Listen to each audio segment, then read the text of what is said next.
Hey guys, Kev here, and I have a review to do for you. Get the other one out of my pocket. This is the Tempest Knives Microburst prototype. So I actually been carrying this one. I've had these for a few days, maybe a week at this point.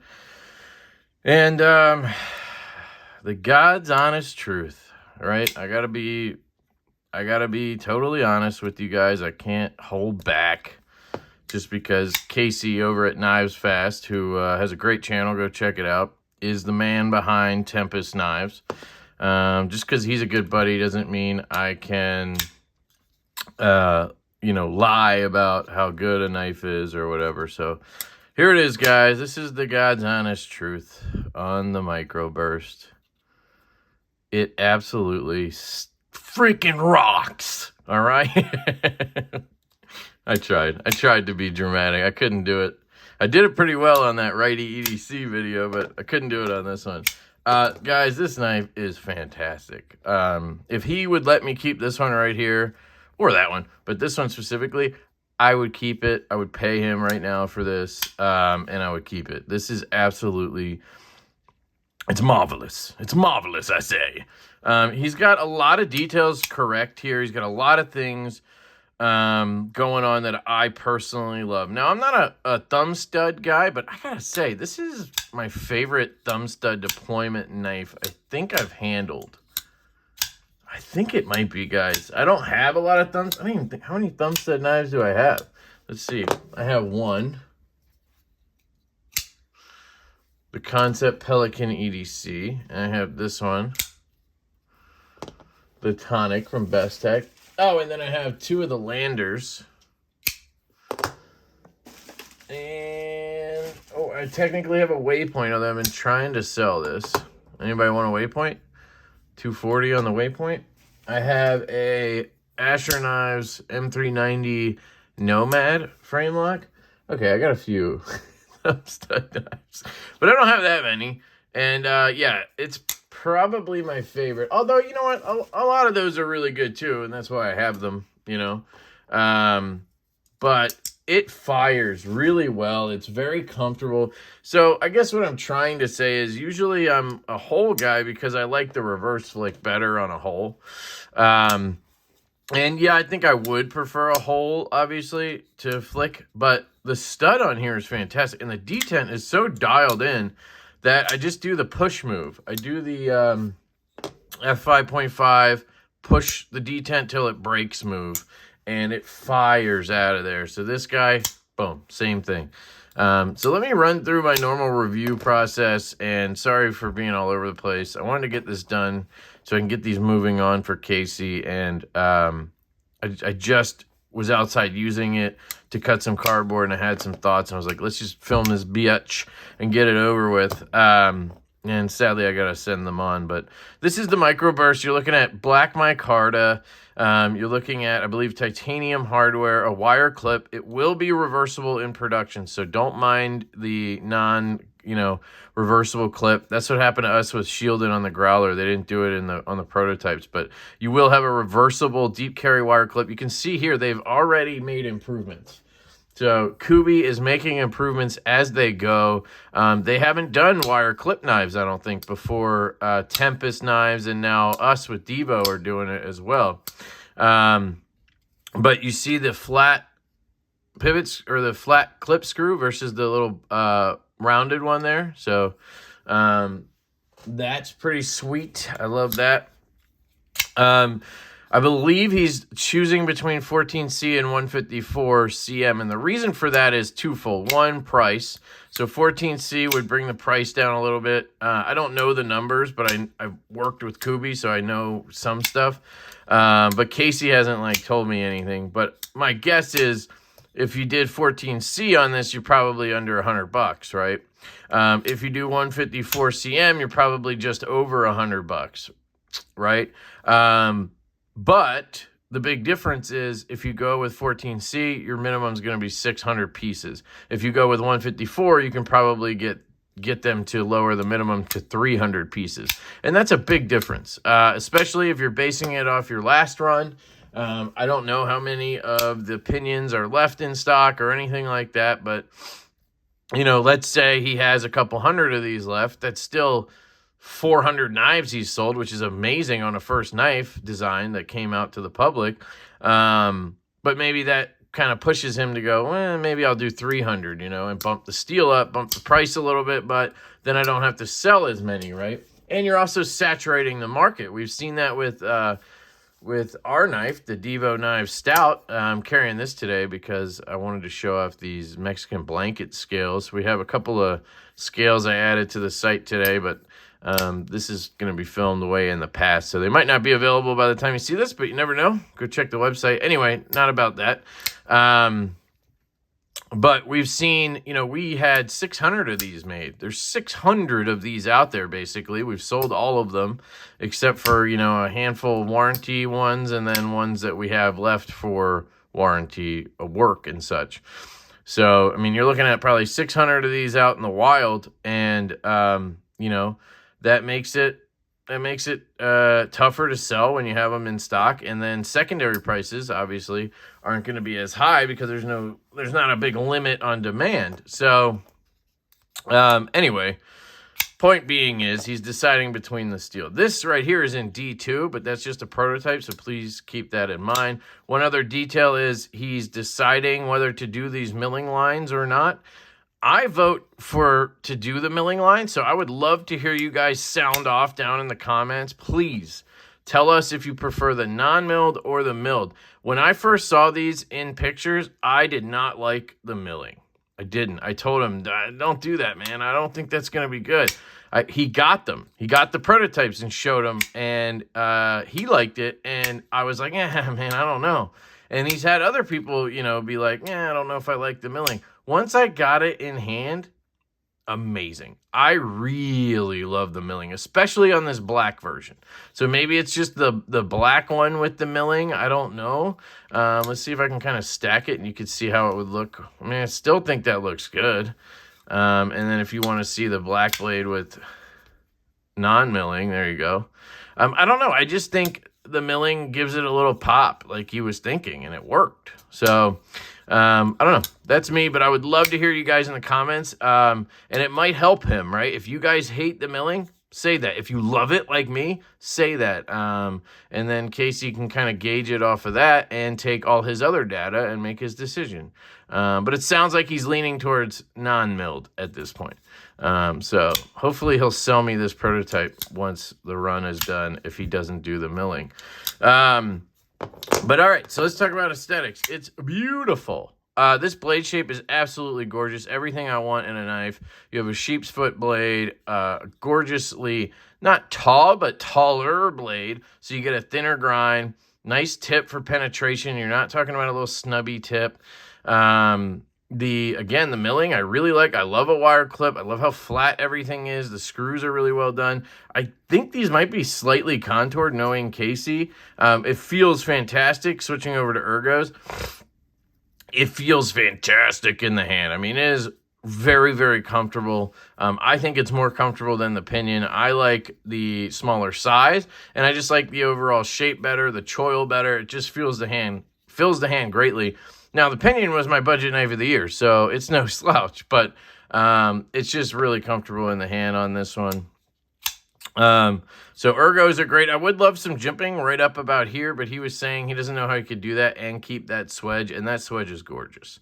But I would love a little bit. But me personally, I don't do anything where I need to have all this jimping up here while I'm using the tip.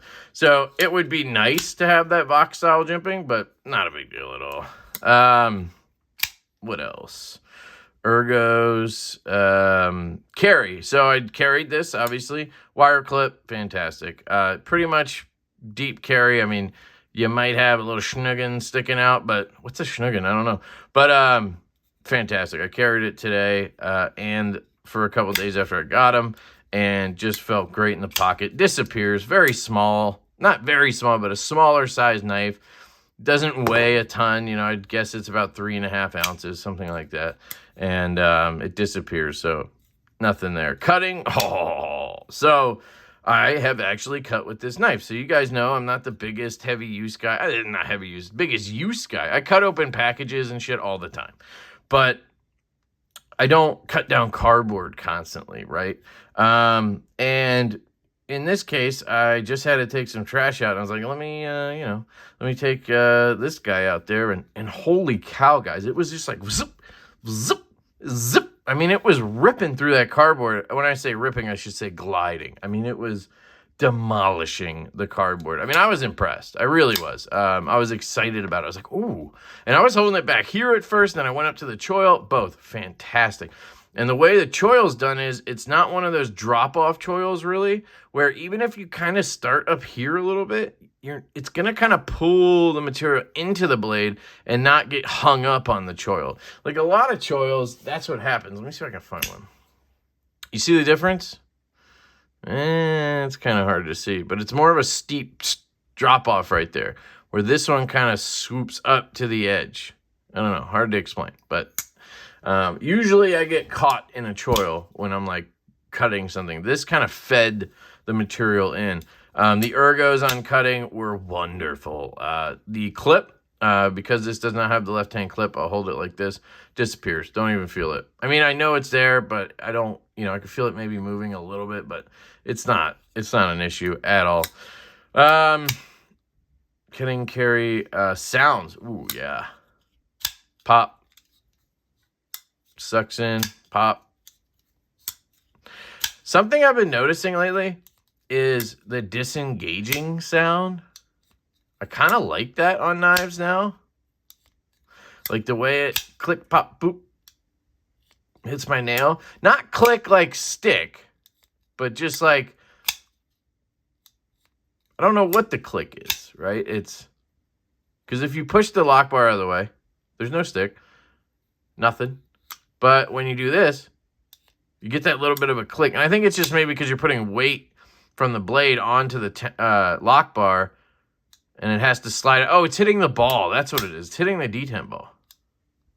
So I bet you if I pushed it really quick, like all the way over, it wouldn't make a sound. Anyway, that's dumb. But anyway, it's just an acoustic thing I've been picking up on more lately. Action / fidget factor. And you'll notice just right there, the detent is stout on these. No pun intended. So what I've been doing is that push move, right, to get it out. Now, this one's a little bit softer. When I say softer, I don't mean soft. I mean softer than this.